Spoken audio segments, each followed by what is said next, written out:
of Samuel. Is it Samuel or Sam?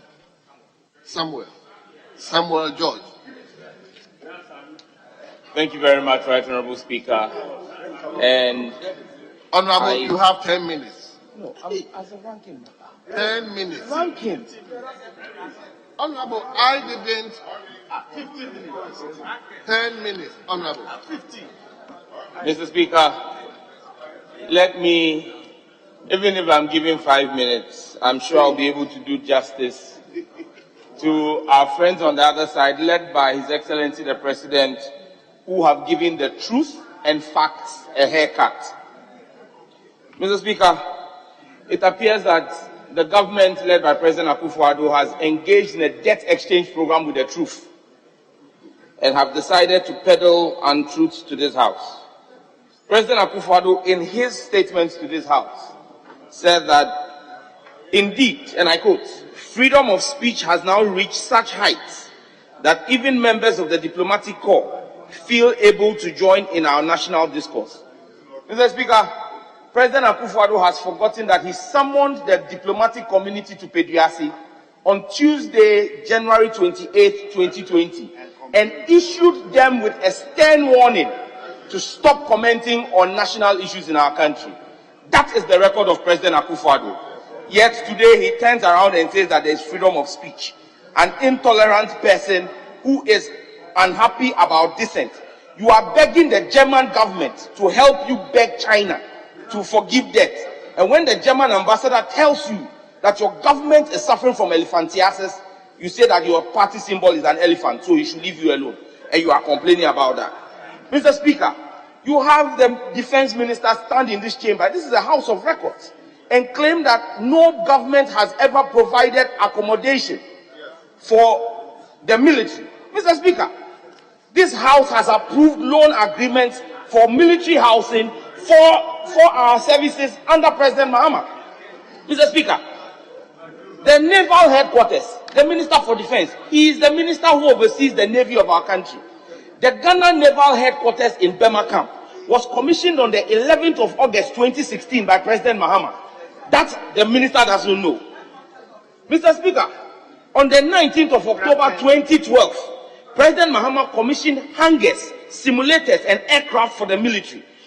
Mr. Speaker, President Mahama commissioned security housing in Tema, 136 two-bedroom units and 32 three-bedroom flats. If those are not housing for the military, I don't know what the defense minister is talking about. Mr. Speaker, in Labadi Villas in Bemakam, which is the heart of our military installation, President Mahama commissioned housing units for officers of the Ghana Armed Forces. In Boteman, the affordable housing projects that were abandoned by President Kufuor, when President Mahama took over, 6 of those units, and I'm happy the former housing minister is here. Honorable Atachia, 6 of those 48 unit blocks were handed over to the Ghana Armed Forces and completed by the President Mahama administration. We have men of our armed forces in Boteman, in the housing units. He would attest to it. Mr. Speaker, President Mahama bought Casa passenger aircraft for our military to replace the outaged F-27 jets. He bought 4 new MH-17 helicopters for the Air Force. We bought attack helicopters also from the Russians. We bought attack planes, fighter jets from the Chinese. And you stand up and say that President Mahama did nothing for you. You have engaged, after chewing ballot papers in this chamber, you stand up and tell us that President Mahama did not do anything. Honorable Sam George, kindly withdraw that statement. Mr. Speaker, did the honorable member not chew ballot papers on the 9th of the 6th and 7th when we chose you as second deputy speaker? Honorable member, please withdraw that statement. Mr. Speaker, what are you asking me to withdraw? That Honorable Carlos Ahinka, on the 9th of January 6th and 7th, chewed ballot papers and ran away like a thief being chased by the police in this chamber. Are you asking me to withdraw that truth?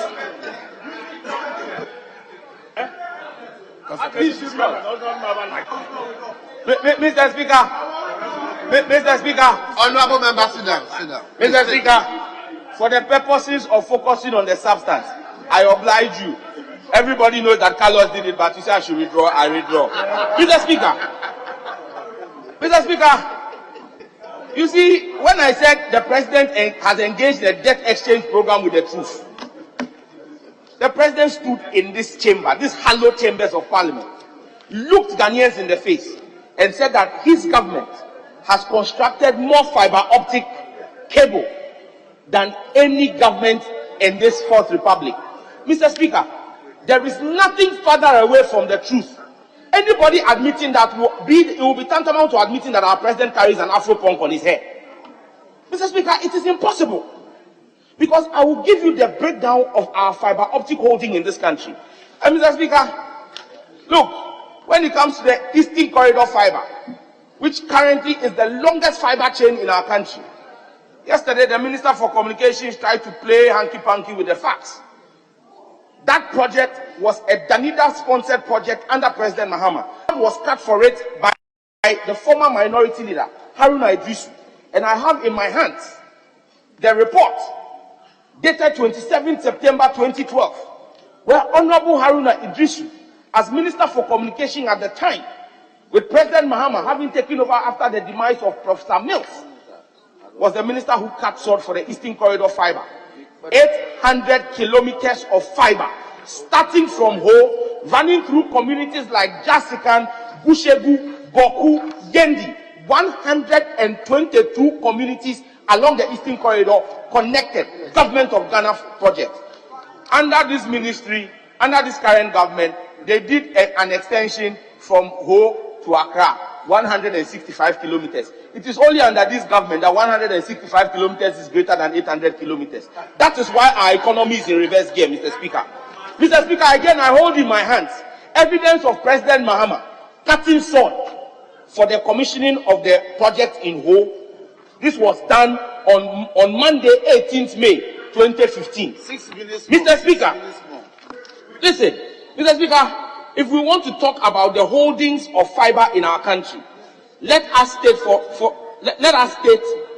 the facts what the fiber in our country is. We have what we call the metro fiber. Mr. Speaker, we have the Bema campus, 40 kilometers of fiber, commissioned in 2016. Is that President Akufo-Addo? No. Kolebu campus, 35 kilometers, commissioned in 2016. Is that President Akufo-Addo? No. Accra Metro, 500 kilometers of fiber, commissioned in 2016. Is that President Akufo-Addo? No. Tamale Metro, 51 kilometers of fiber, commissioned by President Akufo-Addo? No. Home Metro, 30 kilometers, commissioned by President Akufo-Addo? No. So which fiber has President Akufo-Addo commissioned? Mr. Speaker, let me even give you further evidence from the National Communications Authority that since 2017, only 5 entities have been given fiber spectrum licenses in this country. Only 5 since 2017. The first one is Comsys. And at the time Comsys was given their fiber license, they already had fiber infrastructure built under the NDC. And Mr. Speaker, in all I have said, I have spoken about government infrastructure, what is owned by government. I have not spoken about private sector. I will come to that if time permits me. But Comsys already, which is private sector, had fiber built and commissioned in 2016 and only got their license in 2017. So you cannot say that that fiber belongs to this administration. The second was Spectrum Fiber. Spectrum Fiber was granted license in 2017, a Spectrum license. Spectrum Fiber is the only one that you can suggest has started a fiber project under this government. And Mr. Speaker, we are truthful, we tell the truth. The Western Corridor Fiber. But again, the Western Corridor Fiber is a PPP arrangement started under Edward Omanimpo as Minister for Communication in 2015. It is a World Bank funded project. In fact, the funding for that project, even today, is partly funded by the GIF, Ghana Infrastructure Investment Fund, again, started by John Mahama. That is funding that project that is doing the Western Corridor under this government. So how then do you say this government has done more? Mr. Speaker, Gridco is the third company that has been given fiber license since 2017. Gridco has over 3,600 kilometers of fiber. That aerial fiber was strung and in place under the NDC administration when I served on the board of the National IT Agency between 2013 and 2016. Mr. Speaker, we had a partnership agreement with Gridco already to be carrying aerial fiber. So how then can President Akufo-Addo come and stand here and tell the world that Gridco fiber came up under his stem? Mr. Speaker, that's a debt exchange program with the truth. Mr. Speaker, the fourth entity is Vobis. Vobis is another entity that already had infrastructure. So how then will he come here and say that he owns it? Mr. Speaker, the fifth one is Group Vivendi Africa. Group Vivendi Africa has just started building fiber. Mr. Speaker, the current fiber holding in the entire country, Ghana today, if you put all of our fiber holding, is slightly under 7,000 kilometers of fiber. Mr. Speaker, of that 7,000 kilometers of fiber, 5,780 kilometers were constructed between 2012 and 2016. So how then do you tell me that President Akufo-Addo would be telling the truth if he comes to tell these people here, comes to tell us in this house that his government has built more fiber? Mr. Speaker, I told you I didn't even want to go into private ones. Because if I was to go into private ones, Mr. Speaker, under the NDC, Google. Into right now. Let me wrap up. Mr. Speaker, Google Ghana. Mr. Speaker, Google Ghana. And I hold in my hands evidence. Yes. On the 3rd of October 2015, Show it to the camera. Google Ghana launched a 1,200 kilometer fiber project under the NDC administration. Mr. Speaker, Messrs. Internet Solutions, That's right. under the NDC administration. Camera. Again, Mr. Speaker, here it is. Evidence, no they lie. We speak with facts. We don't chew ballot papers. Mr. Speaker, $15 million metro fiber by Messrs. Internet Solutions. Mr. Speaker, I can go on and on. We have built 119 LTE base stations. Mr. Speaker, and in wrapping up, when the national security operatives are misbehaving on the orders of persons in government and they are carrying big gota phones, the infrastructure that backs that gota phone is the LTE base stations built by the NDC under John Dramani Mahama, 119 base stations. Thank you very much. What have you done George, for that sector? Honorable Sam Mr. George, Speaker, I thank you very much. Thank you very much.